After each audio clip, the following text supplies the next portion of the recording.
রঙিন জল পাচারকারীকে ধরার জন্য ওয়ারেন্ট সমেত পুলিশ হানা দিয়েছিল গ্রামে। এরপর অভিযুক্তকে গ্রেপ্তার করে ফেরার পথে গ্রামবাসীর বিক্ষোভের মুখে পড়ে পুলিশ। গ্রামবাসী উল্টে পুলিশের উপরই হামলা চালায়, পুলিশের গাড়ি ভাঙচুর করে। গ্রামবাসীর হামলায় জখম হন 3 পুলিশকর্মী। ঘটনায় পুলিশ একজনকে গ্রেপ্তারও করেছে। চাঞ্চল্যকর এই ঘটনাটি বিহারের গোপালগঞ্জ এলাকায় ঘটেছে।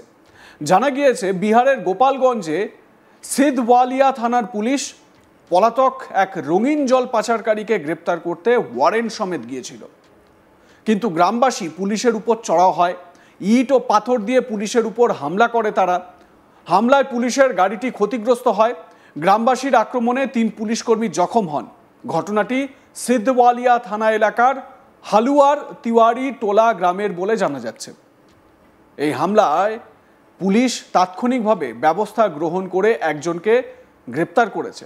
জানা গেছে যে সিধওয়ালিয়া থানার পুলিশ রঙিন জল পাচারের মামলায় পলাতক বালারামকে গ্রেপ্তার করতে হালুয়ার তিওয়ারি টোলা গ্রামে পৌঁছেছিল। অভিযুক্ত বালারামকে গ্রেপ্তারের পর ফিরে যাওয়ার সময়ই গ্রামবাসী ইট ও পাথর দিয়ে হামলা করে এবং পুলিশের গাড়ি ভাঙচুর করে। পাথর ছোঁড়ার সময় একজন সাব ইন্সপেক্টর সহ 3 পুলিশকর্মী জখম হন। পুলিশ একজন অভিযুক্তকে গ্রেপ্তার করেছে। পুলিশের উপর হামলার পর গ্রামে বিপুল সংখ্যক বাহিনী মোতায়েন করা হয়েছে। হামলাকারীদের খোঁজে তল্লাশি অভিযান চালানো হচ্ছে। এসপি অবদেশ দীক্ষিতের নির্দেশে সদরের এসডিপিও 2 রাজেশ কুমার পুরো বিষয়টি তদন্ত করেছেন। একই সঙ্গে হামলাকারীদের গ্রেপ্তারির দায়িত্বও বর্তেছে তাঁর উপরেই। এসডিপিও রাজেশ কুমার তিনি কি বলেছেন তার বক্তব্য শোনাবো, তবে তার আগে এই যে পুলিশের ওপর হামলার ঘটনার যে মুহূর্ত, সেই মুহূর্তে কি হয়েছিল এবং এই মুহূর্তে কি ছবি সেটাও একটু দেখে নিন।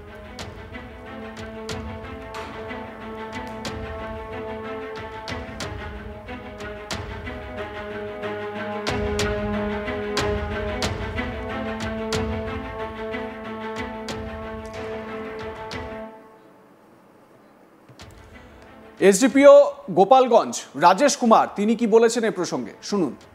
बीते रात्रि थानाध्यक्ष स्वयं वारंट का तामिला और अरेस्टिंग के लिए निकले हुए थे। ग्राम हलवाड़ में वो एक वारंटी का गिरफ्तारी करने गए, तो उसी क्रम में उस पे पुलिस गाड़ी पे क्षति कर दिया गया है, जिसमें कि एक व्यक्ति की गिरफ्तारी भी हुई है। कांड दर्ज कर अग्रिम कार्रवाई की जा रही है। कोई पुलिसकर्मी भी घायल है सर? पुलिसकर्मी हल्का घायल है, घायल हुआ है। कांड दर्ज कर गिरफ्तारी की जा रही है।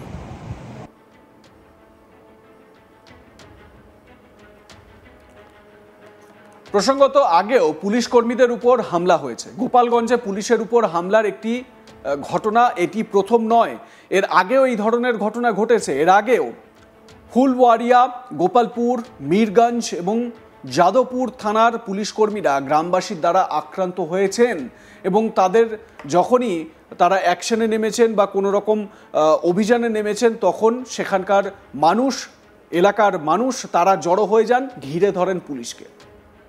সত্যি বিহারেই রয়েছে। বিহারের প্রশাসনে যে উন্নতি কিচ্ছু হয়নি, পুলিশ বা আইন শৃঙ্খলা নিয়ন্ত্রণে রাখতে যে উন্নতি সেরকম কিছুই হয়নি, এই ধরনের ঘটনা কিন্তু বারবার সেটা প্রমাণ করছে। একটি দুটি ঘটনা নয়, বিহারে একের পর এক ঘটনা ঘটে চলেছে। বিহারে রাজনৈতিক নেতানেত্রীদের পুলিশের ওপর কি প্রভাব সেটা তো আপনারা খুব ভালোভাবেই জানেন। আপনারা তেজপ্রতাপ যাদব, লালু প্রসাদ যাদবের বড় ছেলে, গত বছর দোলের দিন তার যে রঙিন জলে খাওয়ার পর যে কি অবস্থা সেই ছবি আপনারা দেখেছিলেন। একজন কর্তব্যরত উর্দিধারী পুলিশ অফিসারকে তিনি নাচাচ্ছিলেন এবং না নাচলে তার চাকরি খেয়ে নেওয়ার হুমকি দিচ্ছিলেন। স্বাভাবিকভাবে বিহার রাজ্যে বা বিহারে যে এই রকম পরিস্থিতি হবে, সেখানে যে আইন শৃঙ্খলা কেউ মানবেন না, সাধারণ মানুষ আইন হাতে তুলে নেবেন, পুলিশ সেখানে ওয়ারেন্ট নিয়ে এক অবৈধ ব্যবসায়ীকে গ্রেপ্তার করতে যাচ্ছে এবং সেই সময় এলাকার মানুষ তারা ঘিরে ধরছে। এই ব্যক্তিকে গ্রেপ্তার করা হয়েছে এই ঘটনায়। দেখুন, যারা অভিযুক্ত, মানে পুলিশের উপর আক্রমণের ঘটনায় অভিযুক্ত, তাদের মধ্যে একজনকে গ্রেপ্তার করা হয়েছে, সেই ছবিও আপনারা দেখতে পাচ্ছেন। লাইক কমেন্ট শেয়ার করতে ভুলবেন না। দেখতে থাকুন আজ তাক বাংলা। সাবস্ক্রাইব করুন আমাদের ইউটিউব চ্যানেলটি, বেল আইকন প্রেস করুন নোটিফিকেশন পেতে।